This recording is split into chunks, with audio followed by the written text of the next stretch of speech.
Hello, everyone, and welcome to Conversations in Horror, the podcast. I'm your host, Kevin L. Powers. I'm also the owner operator of Simply Wicked Entertainment Events, and welcome to the podcast today on this glorious morning day. Hopefully, for you, I know it's great for me. And the reason why I'm so happy is because I'm actually talking about one of my guilty pleasure movies. And it's going to be great. I love this movie to death. But before I get to the title of the movie, I want to thank everyone who's been following the show for the last 2 years, also watching all these crazy episodes we've been doing. And if you are new to the podcast, you should go and check out some of the previous episodes we've done, because we've touched upon a lot of great horror movies over different decades and different time periods and different subgenres. That is the goal of our podcast, is to kind of give you an overview of some of the great horror movies out there that you may or may not have ever heard of or seen. Now, before I get to the film again, I would like to, kind of introduce my guest for today, because we're going to see if she actually enjoys this film as much as I do, which is Sarah Panazzo. I want to thank you for joining us, Panazzo, again. Yeah, thanks, Kevin. And I hope I don't ruin her brain too much by talking about today's film, which is Deep Rising, from director Stephen Sommers. I'm pretty sure that you probably did not know that this was one of my favorite movies of all time, guilty pleasure movies. I didn't. I fully expect it now that I've seen it. This is one of those films that I could just put in the put on TV and watch over and over and over again and never get bored of it, because it's so ridiculously fun. Do not know if the movie's actually filmically good. It's damn near one of the most entertaining films I've ever seen, and I love this movie. So let me just get your opinions on the film first of all.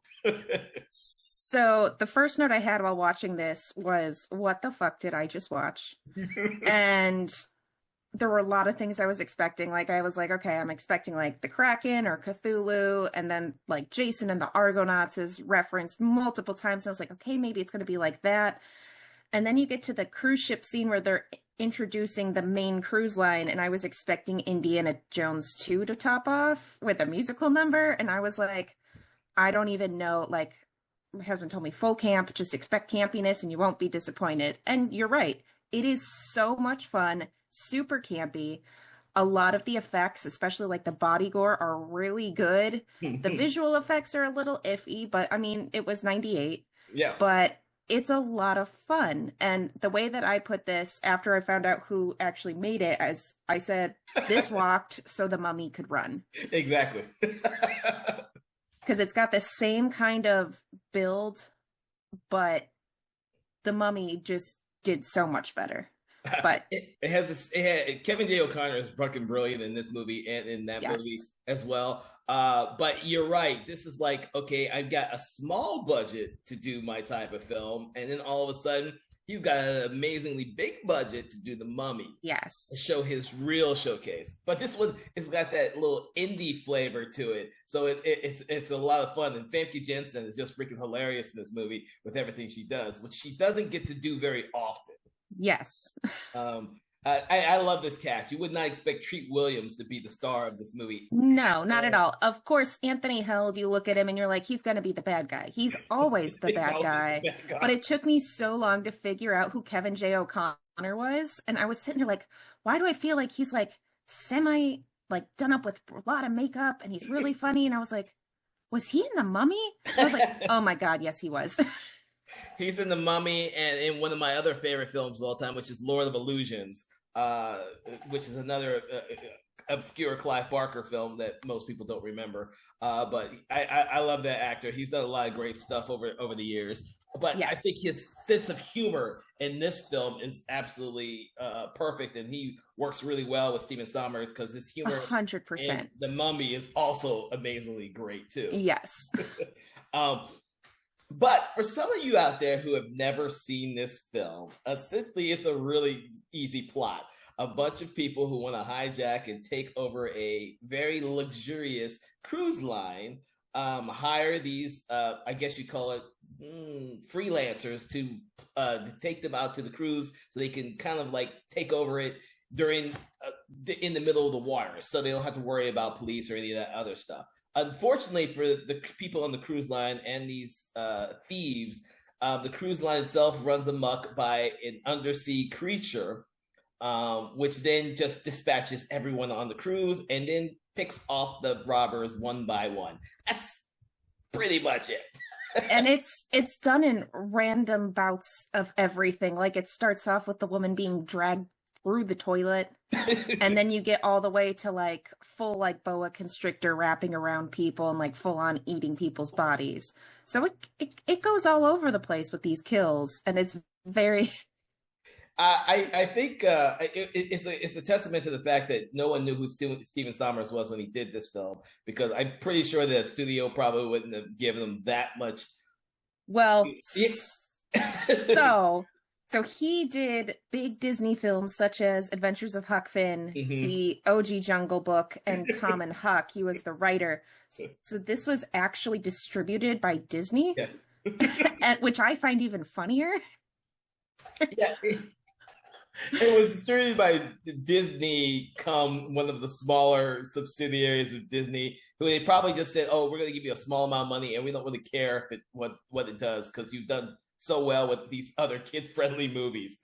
Because this really does feel like one of those passion projects that companies give the directors who have successful movies. Because this definitely feels like that. Because this does not seem like the normal type of film that would get made, especially an aquatic horror film, which are notorious for not being very profitable if you're not. Yeah.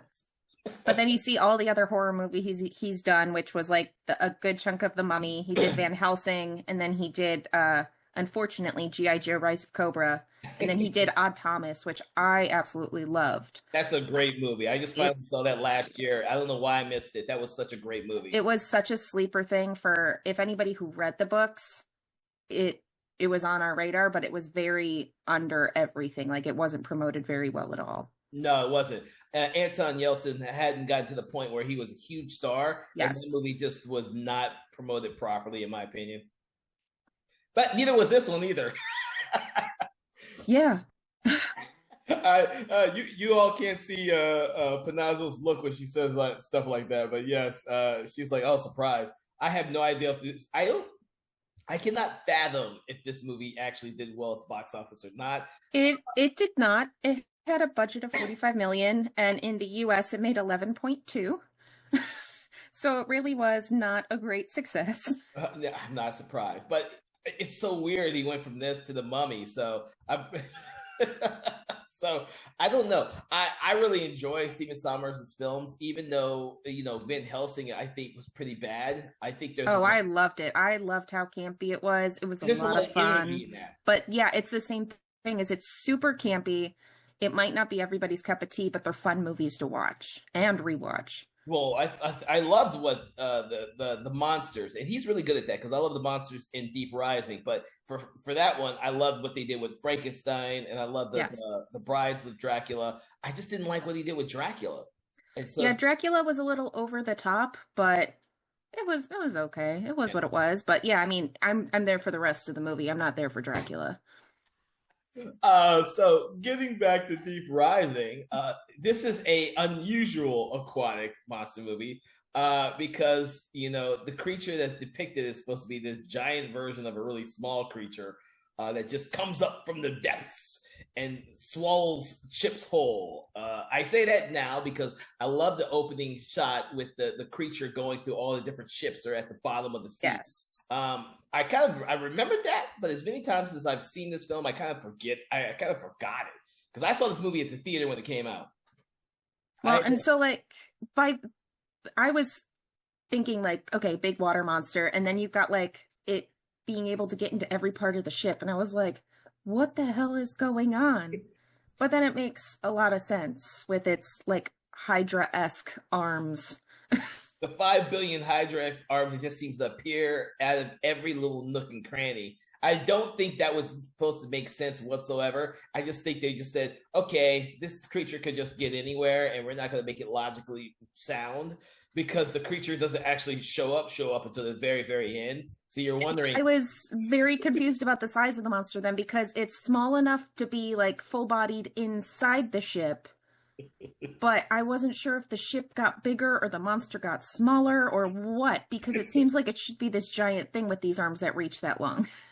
Yeah, exactly. That's what I was thinking too. But you know that the logic in that doesn't need to make sense for this movie. For like 3/4 of it, you suspend your disbelief that you don't know what type of creature this is because it's just a bunch of tentacles with my big giant mouth until they reveal the monster at the very end. And I was both amazed and a little lackluster from the final reveal of the monster.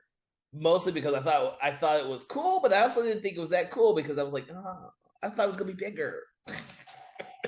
Yeah, and that's where I come in with like there were some supreme gore and like monster effects when it comes to like makeup, which was brought to you by Rob Bottin, who did like The Fog, The Thing, RoboCop, just a ton of stuff. I think we just talked about him the other day.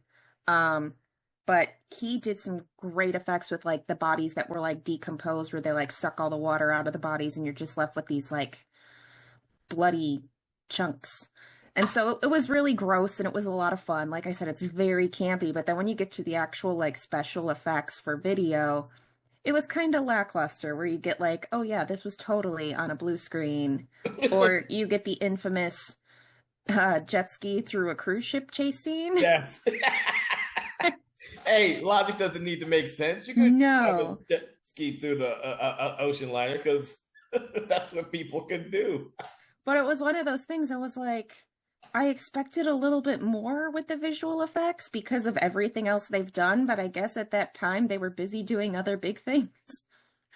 Because it wasn't as good as everything else that was right around that time. No, it's also kind of odd because you have these great practical effects in the film as well, because you start seeing like the room where all the bodies are that the creature has been eating and then displacing in this one room when they accidentally come upon that room, or when they're when they're stuck in the corridor that leads to the elevator, and you see all the bodies everywhere. So whoever did all the practical bodies and all that decomposing and all the blood and guts all over walls, it was really amazing.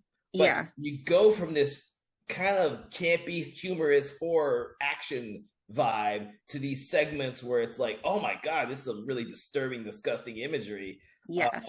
And that's why I'm like, good job, Rob Bottin, because you made the effects for this movie really good. And Industrial Light and Magic, like, I understand you were busy, but they probably were. I kind of, and don't get me wrong, because of the age of the film, the CGI effects don't hold up nearly as well. Unfortunately, that time period, the late 90s, early aughts, we had a lot of everyone experimenting with the visual effects, and some of them don't hold up as well as we would like them to in this day and age.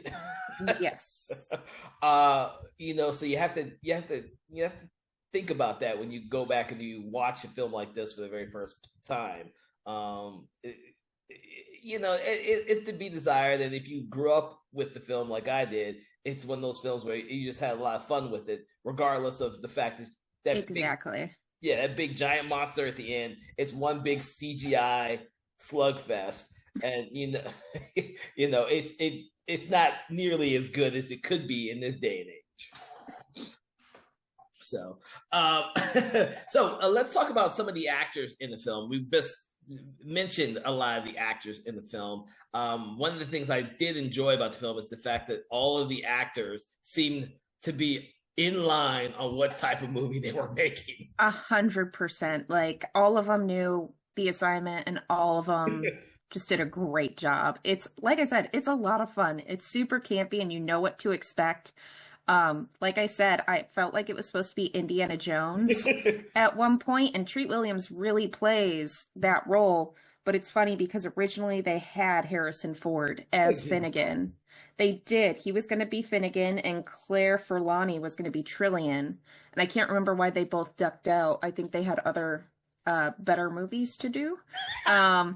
But Treat Williams 100% is Indiana Jones in this movie. Yeah, 'cause the thing about this movie is that whenever I see Treat Williams, I forget that he's done so much other, Yes. dramatic stuff and everything else. All I ever see of him is this movie and Dead Heat, which are both of my favorite films. I like those are those are two movies I can watch all the time and never get bored of those films. So But yeah, I mean, like I said earlier, Anthony Held, he always plays the sleazy bad guy. So I expected it as soon as he came on. Kevin J. O'Connor, funny as always. I love him as Benny in The Mummy. I love him as, I think he's Igor in Van Helsing. But I mean, you've got such a great cast of like B and C list actors filling in for I guess the evil crew who's trying to rob the ship, because you've got like Wes Studi, Jason Fleming, Cliff Curtis. It's like the who's who of a bunch of, I mean, you've got so many people who are just, now they're this big. is, yeah, they're huge. It's like, this is what you guys were doing ahead of time. And I knew like all of them. So it's like, this is a great movie to watch some of them really get their sea legs. I forgot Cliff Curtis was in this film, and I love Cliff Curtis now. Mhm. And I forgot he was in this film. But Wes Studi, I think I would love to see him in more movies like this. He is so oftenly just doing dramas. And Yes, he's very films. typecast in what he ends up doing. But this film alone, he's a very serious actor in this film, and to the very end, where he tries to shoot Kevin J. O'Connor's character, but runs out of bullets, and you just look at the look on his face is fucking priceless.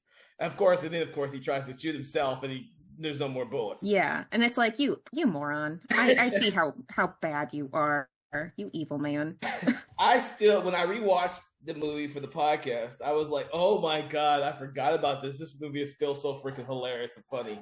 But yeah, I've seen a lot of Wes Studi films, and I wished he would do more. But I think you're right. I think he got typecast, Yeah. which is unfortunate. It really is, because although any actor could have possibly be cast as his character, thankfully they put him in this character, and they didn't have like this is a very wide and diverse cast for this film, which I loved, and I think that's one of the reasons why I still enjoy it as well. I hate to say this, I don't like seeing films that all represent only one type of culture or one type of people. I like films like this. And this was the '90s too, where people can't say, "Oh, it's a woke film." I hate hearing that term, woke film.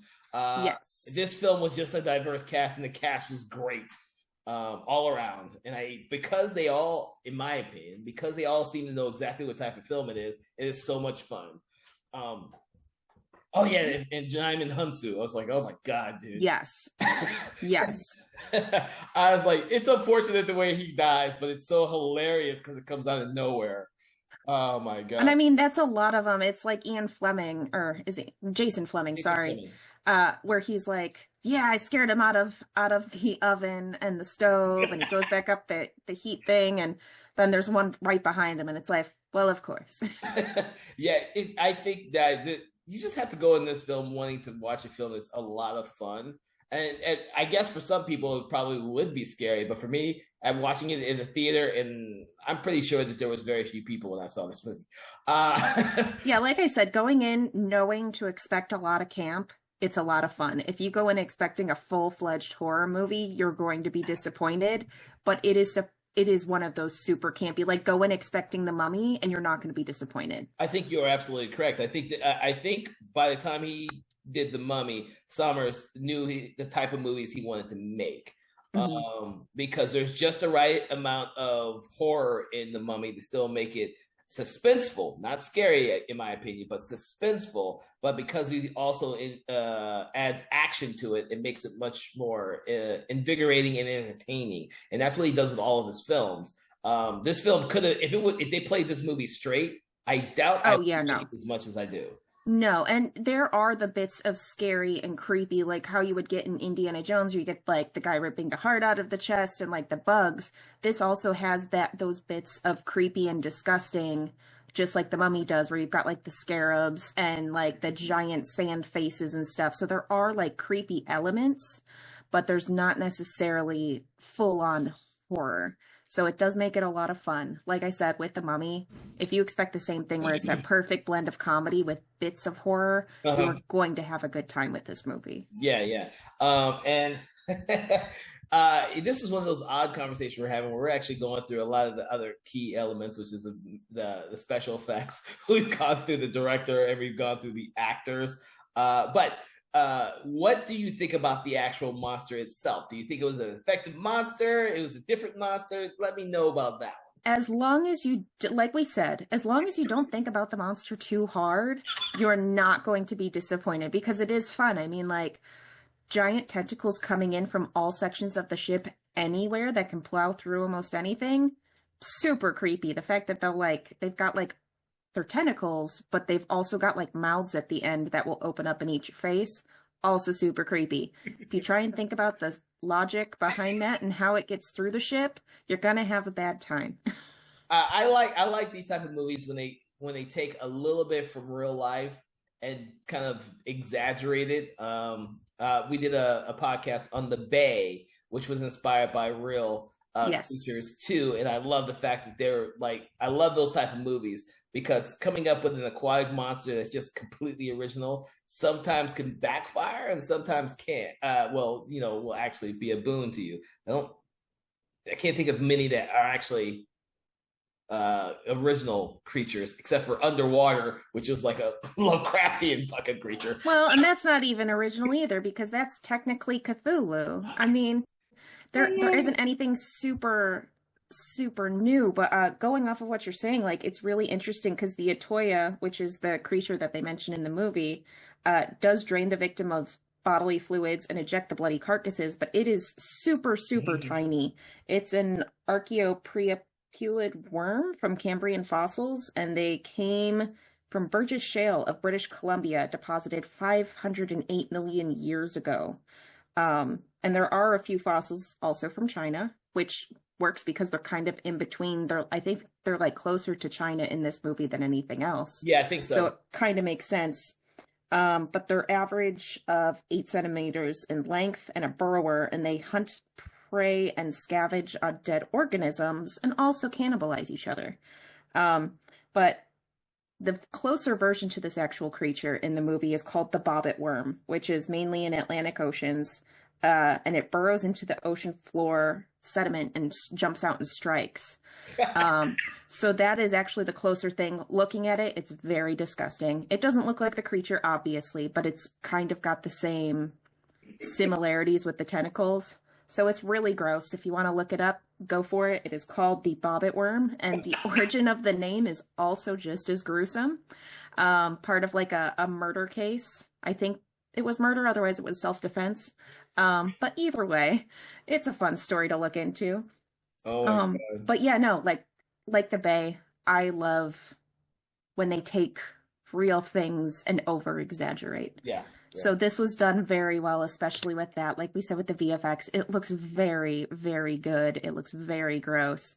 But it's a fun monster. I almost wish that they didn't show the giant VFX monster at the end, because then you just have the giant tentacles and you never see the full body. But I get where he was going based on the end of the movie. Yeah, he had to do something big. There's this huge buildup of all these tentacles coming everywhere throughout the entire film, and they do a really good job. Although you kind of have a question on how the monster can go and push against the walls of certain scenes. Yes, it's really cool visually, but you kind of okay, how did the thing do that? Okay, we're not going to ask those questions, but it's just it's kind of like one of those things where they have to build up to the big monster at the end, and they probably spent all their money on that. Plus, it's also good to see Treat Williams shoot the damn eye out with a freaking shotgun. I kept trying to pause it. I kept feeling like somebody's body was in the giant eyeball being like disintegrated, but I couldn't pause it correctly to see if that was true. I didn't know if it was a reflection, if it was somebody's body or what, but I was like, man, that would have been really cool if it was just like one of their guys like, help me. But oh God, that's just me. I also think it's very ironic that you are wearing the shirt you are wearing, because I gotta talk about the credit scene. Okay. So, the end, Trillian and Finnegan both escape on the jet ski, and they crash land on this island. They bring back Pantucci because they were like, we can't kill him. He's a fun character. But they crash land on this island. They're like so happy they survived. And then a giant creature's in the forest knocking down trees and a bunch of other stuff. And I was mind blown to find out what this was supposed to be the prequel to. I don't know if you know this, Kevin. Do you? I don't know. I just thought it's such a big fan of this movie. So I don't look into the intentions of some certain things like that outside the movie. So you're gonna love this. The ending of this movie was supposed to be the lead-in to a King Kong series that he was going to direct, but it wound up in development hell, and that's why he ended up doing The Mummy. But eventually, it became the basis for Peter Jackson's 2005 remake of King Kong. Wow. So I was like, okay, that perfectly tracks. It's supposed to be one of those like kaiju monsters, which totally makes sense. And now I can see like why he went and did The Mummy, because it's along the same thing of you want this like super monster that is popular in fiction. But I don't know what I would have liked to see more is his version of King Kong, or because if we would not gotten The Mummy at that point, but I love Peter Jackson's King Kong. I think that at that time, if he had been able to do a King Kong, it probably would have been closer to being like Skull Island. Yes, and that's what it was supposed to be. They were supposed to land on Skull Island. Because I don't see. I would hope that if he had done it, then he wouldn't have tried to do like a remake of the original one. Yes, he would try to do something much different, like what Skull Island did, which is what I loved. It wasn't just King Kong. It was a bunch of monsters that the people encounter on the island as well as King Kong. And I like that concept. Yes, same. And so now you know to add it to your Monsterverse, because it is, I don't want to say it's officially canon, but it is up there. No, that's interesting. I'll have to take that for the next time I rewatch it again. I'll have to think about that, because I just thought it was going to be. I thought it was like some underground creature just burrowing through the island. To be honest with you, I was like it would make much more sense if it might be like a King Kong going through the woods, because there's a huge section that just starts rattling as it comes down towards the island. Because I was like, watch them get to the island, and they've got like little versions of this squid creature, but somehow they've adapted to land. And then I looked it up, and it was like, oh, it's the prequel to King Kong. And I was like, okay, that makes a lot more sense with most of this movie. You've got the human on human violence, and realistically, the monster's just trying to live his life and eat. So I get it. Oh, come on, imagine that. A King Kong movie with Treat Williams. Oh my God.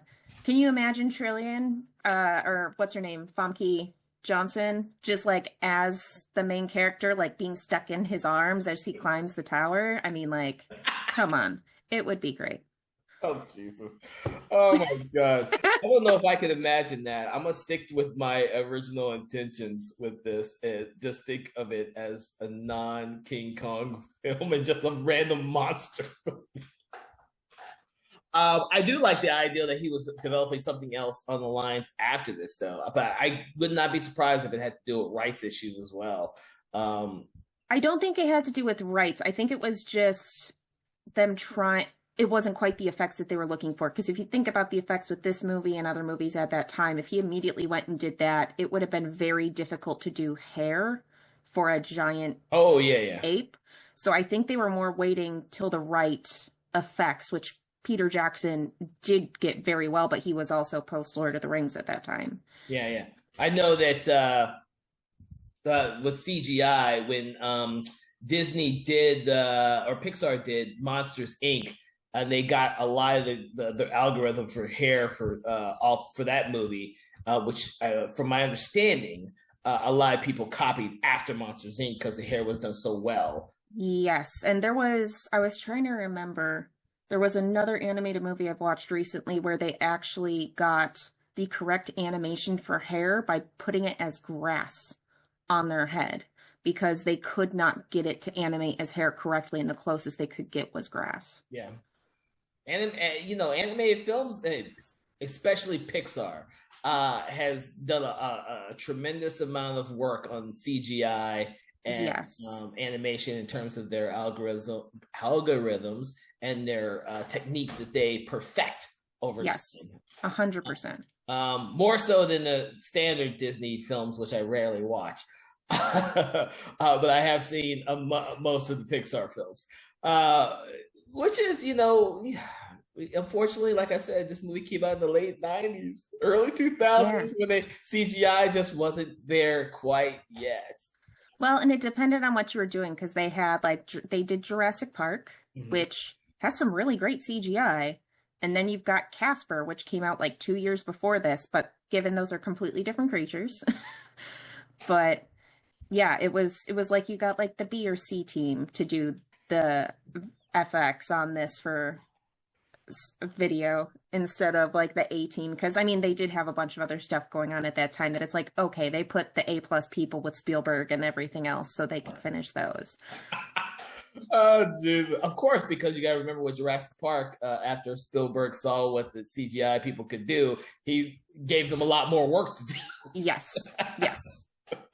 Oh, my God. So I'm trying to think of anything else we need to discuss regarding Deep Rising, other than the fact that one of the reasons why I love the film so much is because Ed, if everyone remembers, we did a month on aquatic horror films. And so I have a deep appreciation for that genre, despite there being very few people who have a deep appreciation as myself. I know that there's a lot of people out there who probably have seen the plethora of shark movies and alligator and crocodile movies, and maybe even the piranha movies. But the other aquatic monsters never get nearly as much appreciation or love as those. Most of the time they make very little money at the box office. We all know there's 1,000 box office bombs compared to the one Jaws out there or the Meg. But we do hope that people can go back and watch these films and later appreciate them. And people like Stephen Sommers will showcase how much love he has for the genre itself. Are there any other thoughts that you have about this movie, Panazzo? I don't think so. I think we've talked about, for the most part, most of it. Instead of going into graphic detail of every little thing, but like I said, it's a fun movie. Expect camp, and you're not going to be disappointed. Well, the reason, and this goes back to one of the reasons why I don't always. There are some movies I believe that we have to go through and do all the whole plot thing for everyone because we don't think that they've seen it. But this film right here has a very simple plot, which is not to the detriment of the film. It actually helps the film because you as an audience member can sit back, relax, and go for the same adventure as everyone else.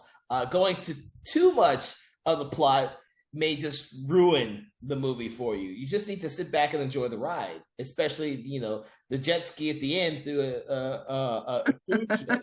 I mean, what other film other than Speed 2 are you going to get some random speedboat chase in your movie?